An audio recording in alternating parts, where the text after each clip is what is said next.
Hi again, everyone. This is Mark Movsesian. I'm the co-director of the Center for Law and Religion at St. John's. My colleague, Mark DiGirolamo, can't be with us for this podcast. He sends his regrets. He'll be back on a future episode. But today in our podcast, what I'd like to do is interview a couple of scholars about a really important issue in American law, namely the rise of the nuns. Now, the genesis for this podcast is that last week, our center, the Center for Law and Religion, co-sponsored, along with the St. John's Law Review, a panel discussion on this issue. And the panelists were myself and Professor Greg Sisk of the University of St. Thomas Law School in Minnesota, and Professor Steve Collis, who's at the Beck Laughlin Center on the First Amendment. I hope I got that pronunciation right, at the University of Texas School of Law in Austin. And the three of us talked about some work that we've been doing in this area. And because we didn't tape the panel, we thought it'd be a good idea to do a podcast to let everybody know what we're talking about and the kind of issues back and forth. So that's what we're going to do today. We're going to talk about the rise of the nuns and the impact on American law. Gentlemen, let me welcome you both. Thank you. Yeah, thanks. This is exciting. Good. Well, I'm looking forward to this. That was first Greg Sisk and then Steve Collins. So not everybody. I realize on a podcast there's not a video link, but first it was Greg. Okay. Well, let's begin. And Professor Sisk, I'd like to begin with you and talk about your paper first. And actually, I should tell our listeners that Greg Sisk's paper is going to be appearing in a forthcoming edition of the St. John's Law Review. It's a paper he wrote with Professor Michael Heiss at Cornell Law School. And it was actually the genesis for this panel because we knew that Professor Sisk was publishing here and we thought it'd be a really nice opportunity to get some people together. So Greg, why don't you tell us about the basic gist of your paper? Thanks very much, Mark, and thank you again for including me in this, and my appreciation to St. John's and the students and participants in the symposium there. So Professor Heiss, Michael Heiss, and I have been doing empirical studies of religious liberty decisions in the federal courts over a period of some 30 years. And so this is the third iteration of our ongoing empirical examination of these religious liberty decisions. And in particular, this part of our study focused on digested Establishment Clause decisions by federal circuit and district judges from 2006 through 2015.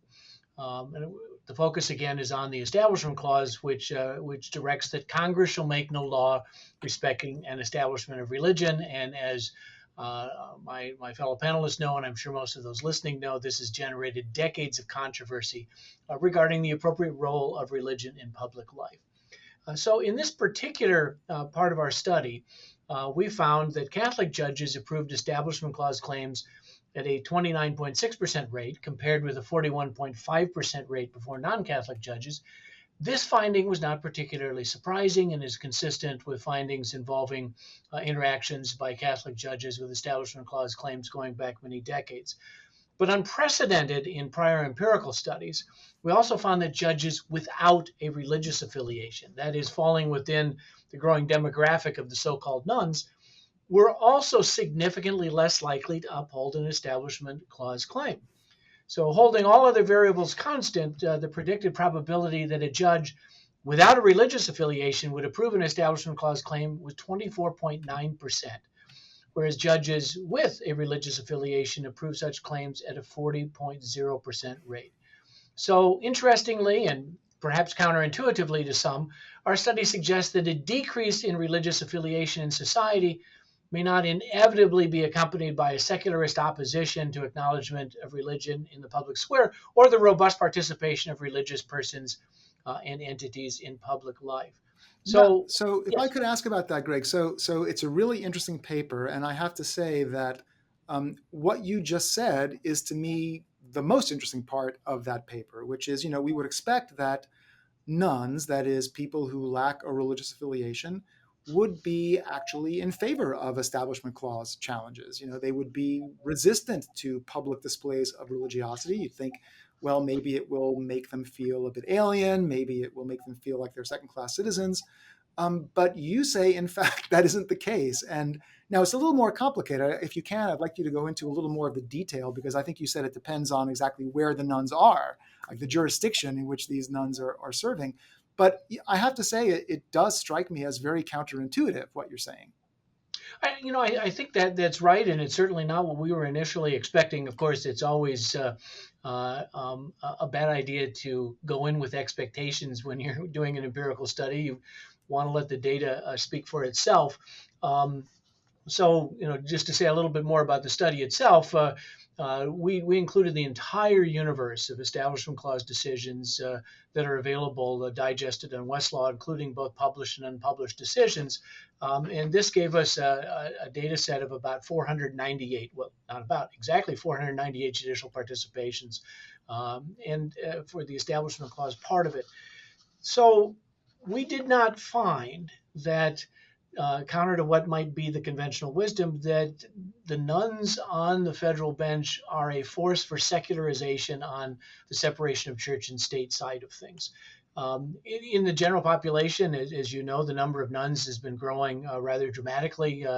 One study suggested it was about 26% of the population in 2019. There's every reason to believe it's probably a little bit higher today. And we found that the number of federal judges who do not report a religious affiliation has been growing as well. For the very first period of our study, from 1986 to 1995, unaffiliated judges were about 5.5% of our observations.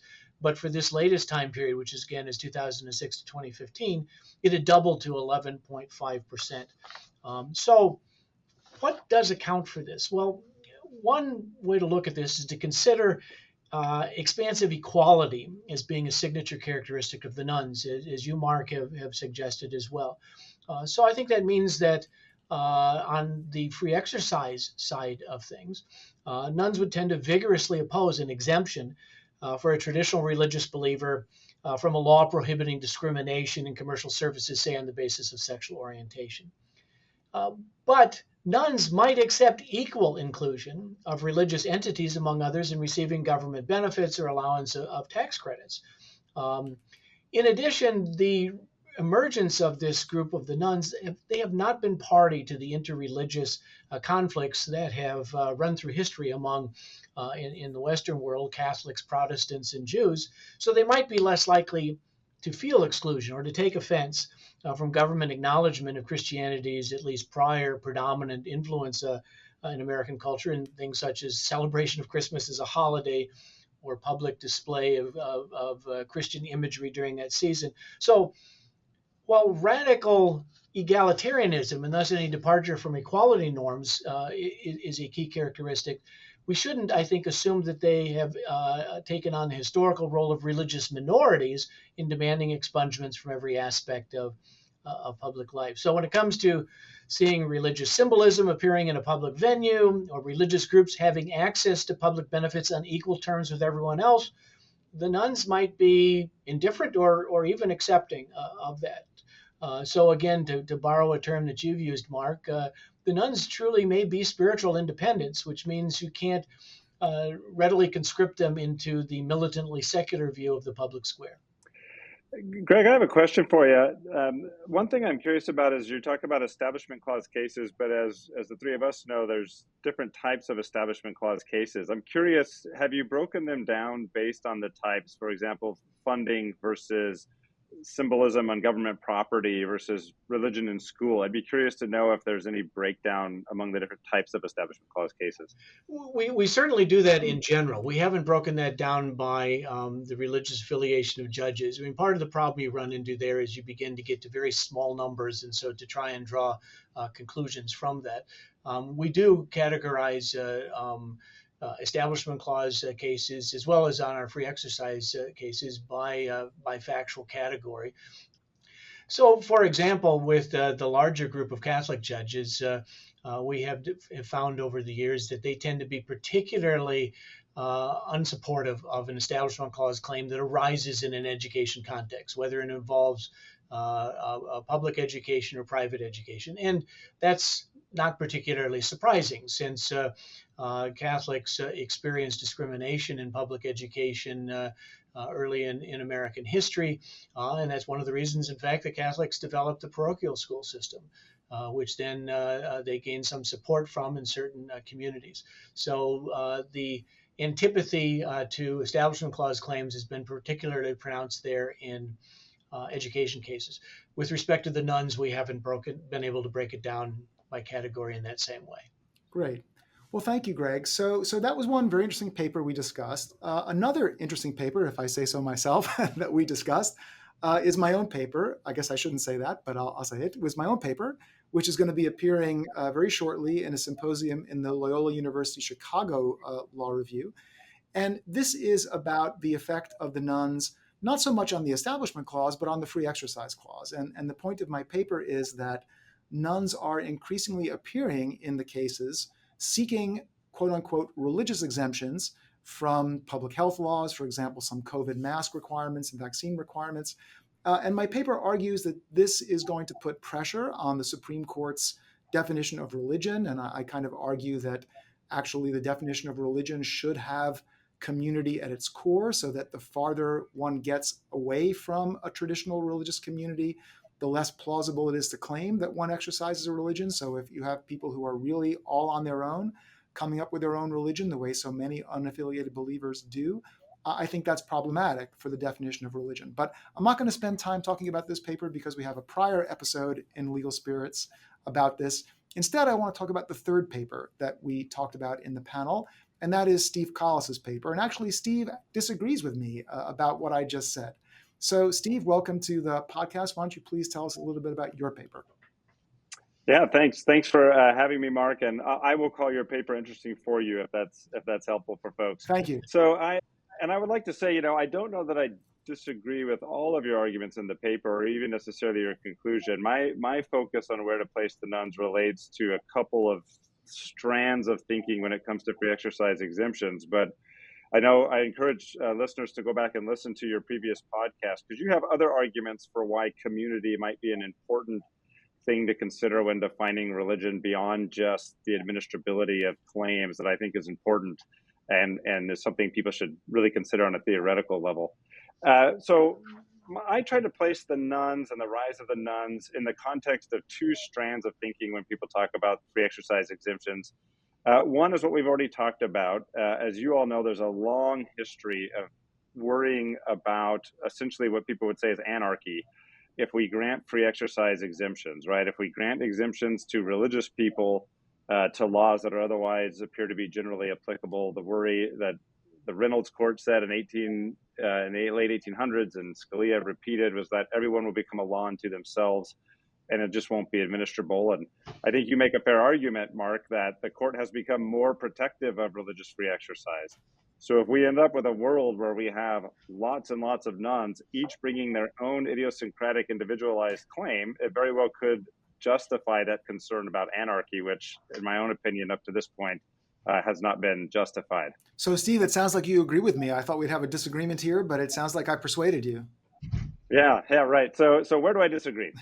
I see the nuns a little bit differently. I see that right now, at least. I mean, I'm open-minded to the fact that they may pose this problem. I'm just not convinced yet that they actually do. So one of the arguments that various philosophers and others have made is that part of the nuns are part of a larger phenomenon of this increase of individualism in the Western world that we see. And the most extreme version of it would be expressive individualism. But this is this idea that many people of our society have shifted from a world in which they see that there is inherent meaning and order, and the role of human beings is to discover that meaning and conform their lives to it, right? This is what we would equate with, I think, traditional religious views, that there is some deity or some transcendent truth beyond ourselves, and we have to order our lives with it. The nuns seem to be coming from a different worldview that has started to permeate Western culture, or at least the argument goes. And this is one in which the world really has no meaning, that there is no truth outside of ourselves, that we are really nothing, that the world is really nothing more than raw material out of which meaning and purpose can be created by the individual. So in that worldview, people who start crafting for themselves their own idiosyncratic religious views, I think, are going to be far more likely to adopt the culture that is around them as a part of their religious identity. And there's nothing wrong with that. There's no tone of judgmentalism in my voice about that. But what that means is I think it's far less likely that they will have religious practices or beliefs that will then put them at odds with the culture around them. Whereas more traditional believers who have commandments imposed upon them by some outside transcendent force are more likely, I think, to be at odds with the culture around them. So, to the extent that that is correct, that's probably where you and I disagree, only in the sense that I'm not convinced yet there's an actual problem here. I want to see more evidence that the nuns are actually going to have becoming an enough, flood of claims that we'll actually have to worry about this anarchy concern. And as of right now, I'm not convinced that's happening. I'm not convinced they're going to bring claims at the rate that we have to worry about. And I'm not convinced that they're going to be willing to litigate those claims at that same rate.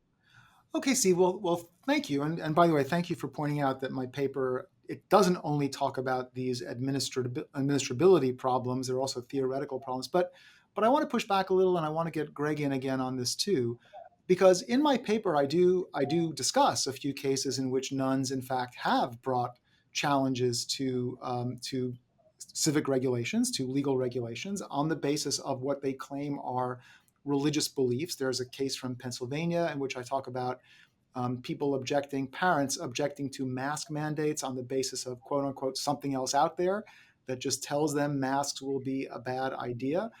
There were also some Christian parents who I guess they're not nuns. They call themselves Christians, but they have a rather idiosyncratic view.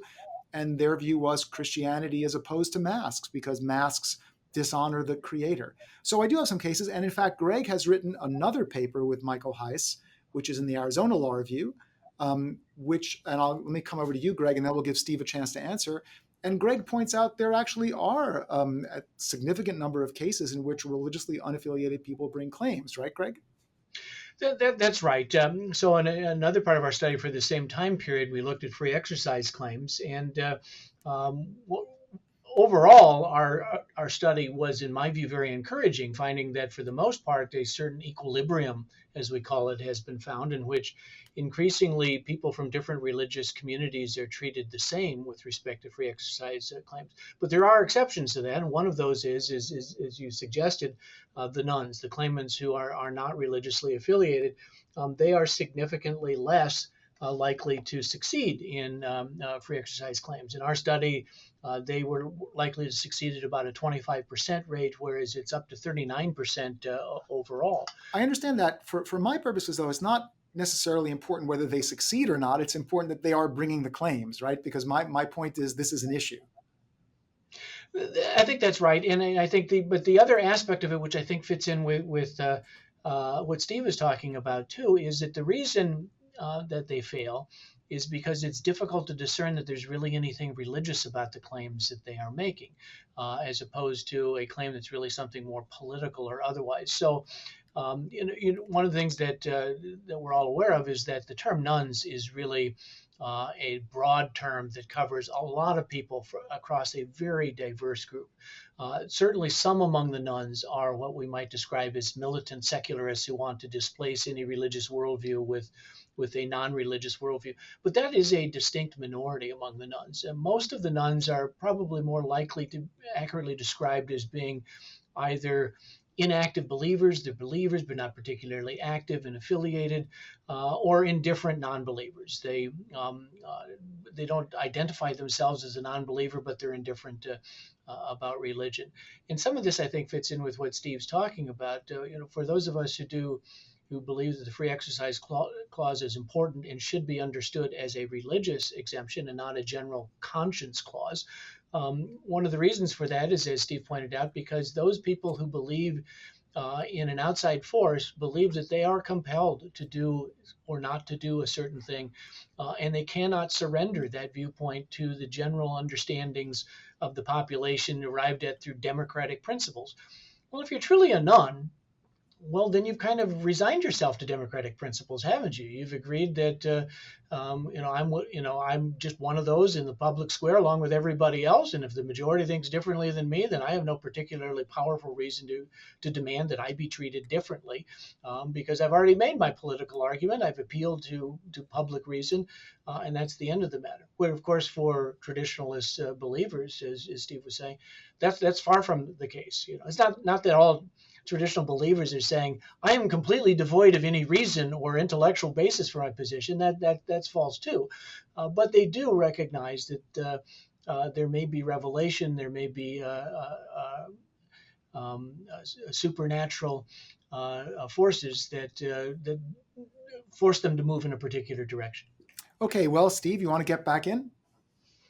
Yeah, so I mean, all of this is just fascinating. One thing I'll emphasize is I appreciated in your paper, Mark, where you showed and what Greg showed that nuns are bringing claims, and I would expect that. The question, though, in my mind is, are enough nuns bringing claims that we no longer have an administrable free exercise regime?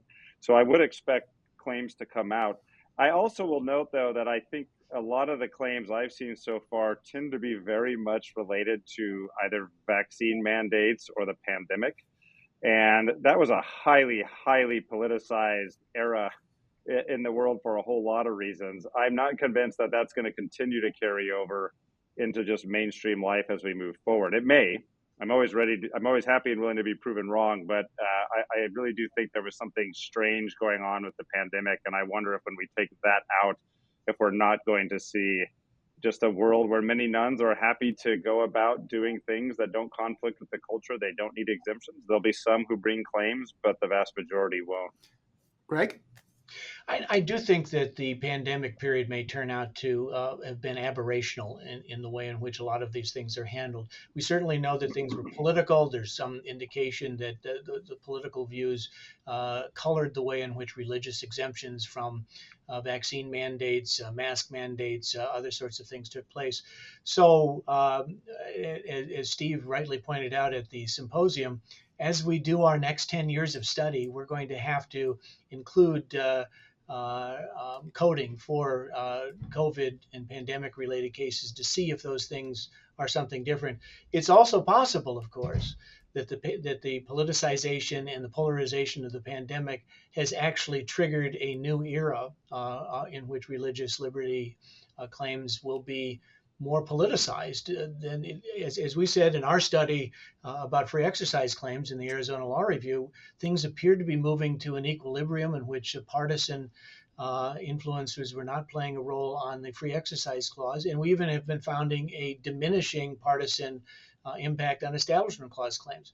It's of course possible, and we'll have to explore that as we look at 2016 to 2025, whether that triggered a renewed polarization on religious liberty cases. So, Steve, I want to get to you in a second, but before I do, I want to point out to listeners and to both of you that I've been banging on about this for like 10 years now, and there was a case 10 years ago which had nothing to do with COVID. It was very interesting, a case from Virginia in which someone who called herself a spiritual advisor, she went by the name of Psychic Sophie, that was her commercial name, wanted to be zoned into a commercial district. And under our LUPA, she said she was being discriminated against on the basis of her religious belief. And she was a nun. She was someone who brought together lots of different religious traditions. And the Fourth Circuit actually said she wasn't a religion. Now, I suppose you could say, okay, well, that's another sport, right? There are not going to be a lot of spiritual advisors who are bringing lawsuits, but it's not only COVID cases. Okay, Steve, I know you want to say something. Yeah, I agree with you. It's not only COVID cases, but I guess I have a question maybe for you, Mark, first, and then I'd love to hear Greg's thoughts. But as we know, one of the problems you have when talking about the nuns is every survey seems to categorize what constitutes a nun differently. They don't necessarily break them out well. And Mark, you hinted at this earlier, but one thing I noticed in the COVID cases is we've got people who are not nuns. They're clearly part of organized religions that would meet anyone's definition of religion, but they've got these very idiosyncratic views. So you mentioned the Christian case that you talked about. There were a lot of, for example, the Church of Jesus Christ of Latter-day Saints in Utah, its top leadership encouraged all its members to get vaccinated. But then you have lots of individual members who said, well, I feel like God's telling me to do something different. So I guess my question for you, Mark, is when we talk about this, should we consider those people among the idiosyncratic nuns we're worried about here? They're clearly not nuns the way we've been talking about nuns, and yet they have these idiosyncratic beliefs that point towards a risk of everyone becoming a law unto themselves. Yeah, right? That's a great question. I would put them together for these purposes. Tara Isabella Burton has a really interesting book called Strange Rites, and she refers to such people as religious hybrids. That is, people who are inside a particular faith, but also incorporate lots of elements of spirituality from outside that faith. And one example she gives is a Presbyterian minister who also claims to be a practicing Buddhist. And there are a lot of such people. Now, how should we treat them? In my paper, I say, okay, well, you have to distinguish between genuine intra-faith disputes in which, every religion has minority and majority strains, and, there may be different ones and on different issues. And I think all of those people could be considered part of a religion, from someone who is truly idiosyncratic on his own, like, in my opinion, and speaking only descriptively, I'm not judging this at all, someone who says, my Christian belief tells me God doesn't want masks because masks dishonor his creation. That's really not a genuine intra-faith dispute in Christianity. That really is a very idiosyncratic understanding of things. And I think of those people as kind of like nuns. But Greg, what do you want to say anything about this? Well, we talked about this in terms of your paper, Mark, in saying that those who are far outside of the mainstream and cannot point to some church institutional, more congregational support for a viewpoint should not be given the benefit of exemptions. And it does run against this very problem that we're describing here. An example that I gave during the symposium was to talk about a Catholic pacifist who says, I feel called, I'm a believing Catholic, but I feel called by God to be a pacifist, so I resist being drafted, I resist building military weapons, etc. Of course, the overall Catholic doctrine recognizes that war, sadly, may be necessary on occasion. There is a just war doctrine. And yet, at the same time, within the Catholic tradition, there has always been respect for groups that take a pacifist view. And so I would think that both ought to be treated as raising legitimate viewpoints, even though one is perhaps not perfectly consonant with the catechism of the Catholic faith. Yeah, I agree with that, Greg. As I said at the panel, I don't, in fact, to my mind, that doesn't raise a particularly hard issue. That's like the Thomas case, which is from the Supreme Court in 1981, in which there was a Jehovah's Witness who said he didn't feel he could in good conscience work on weapons. And apparently that was a genuine dispute within the Jehovah's Witness religion, because other Jehovah's Witnesses at the same factory did work on weapons. And the court said, well, that's okay. The person who claims he can't work on weapons is exercising his religion. And I would agree with that, because that is a genuine dispute, just as you're saying pacifism is. If I could add another thing about Catholicism, I mean, as I understand it, the Catholic Church also said people could get these COVID vaccines, but there were some Catholics who said no, because they thought the vaccines were problematic for moral reasons. And the church's view is, even though we think that these vaccines are illicit, no one can be made to accept medical treatment against his will. So I would say that a Catholic who says, I'm not going to get a vaccine, I think is exercising his or her religion, because that's what his or her religion says. Greg? I think the difficult question, I agree with everything that you said, but the difficult question then is drawing that line. So I see and agree with you that I don't think you can draw the line in terms of the pacifist tradition among a subculture within the Catholic Church.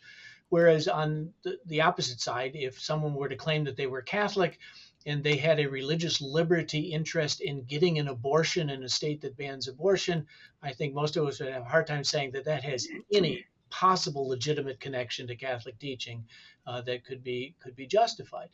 So that may be an easy case on the other side, but there are going to be difficult cases in the middle of trying to draw those lines. For sure. And I mean, maybe I'm just hedging here, but I think that's something that has to be worked out on a case-by-case basis, the way courts often work things out on a case-by-case basis. And I can't give you a categorical on or off switch for any particular claim.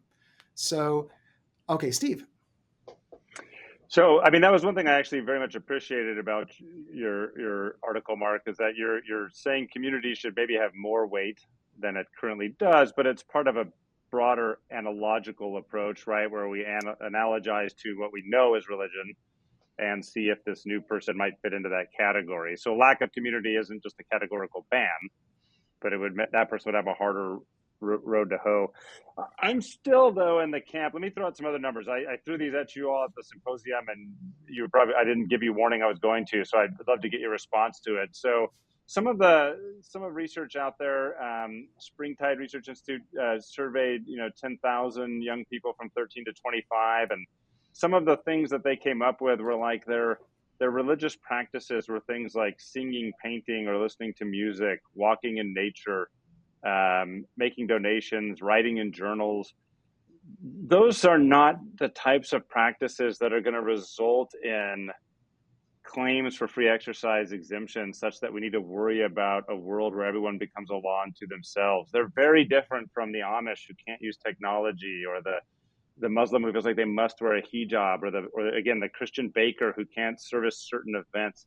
So I'm curious how you feel about that. Again, I expect some of the nuns to bring claims, but as I look at their practices and it seems like the way they hold their beliefs, I'm just not convinced we're going to see so many that we have to worry about them.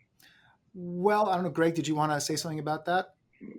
I guess what I would say is sometimes the prominence of something can become more important than the quantity. I think Steve is right that we're likely to see fewer claims that really resemble religion at all from the nuns.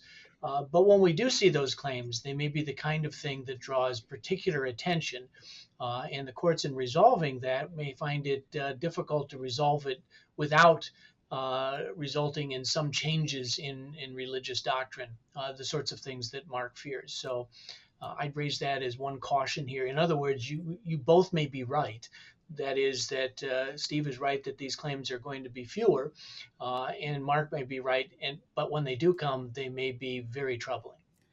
Well, I think that might be a good place to end on that very ironic note from you, Greg. So thank you very much. I want to thank both our guests for today, both Steve Collis from the University of Texas and Greg Sisk from the University of St. Thomas. It's been a lot of fun having you. Please come back now that you know the way. But for now, that's another episode of Legal Spirits. You can find past episodes archived on our website, lawandreligionforum.org. That's one word. Or also on Apple iTunes and Android and Spotify and other streaming platforms. That's all for now. See you next time.